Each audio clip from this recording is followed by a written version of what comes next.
This video will show you how to replace the Nano-SIM-Card tray in your ThinkPad. The process in this video will work for the ThinkPad P14s Gen 7. You will need a SIM card tray eject tool and 5 minutes of your time.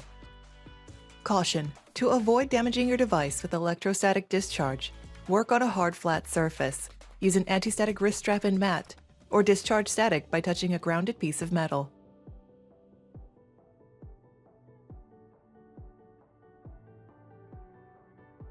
Insert a SIM release tool into the hole and press to release the Nano-SIM-Card tray. Remove the tray from the slot. Insert the Nano-SIM-Card tray into the slot and press to secure. You can find links to additional resources such as repair guides and the Lenovo parts store in the video description. For even more resources like user guides and manuals, visit the product page for your device at pcsupport.lenovo.com. For more information on your Lenovo devices, subscribe to Lenovo Support on YouTube.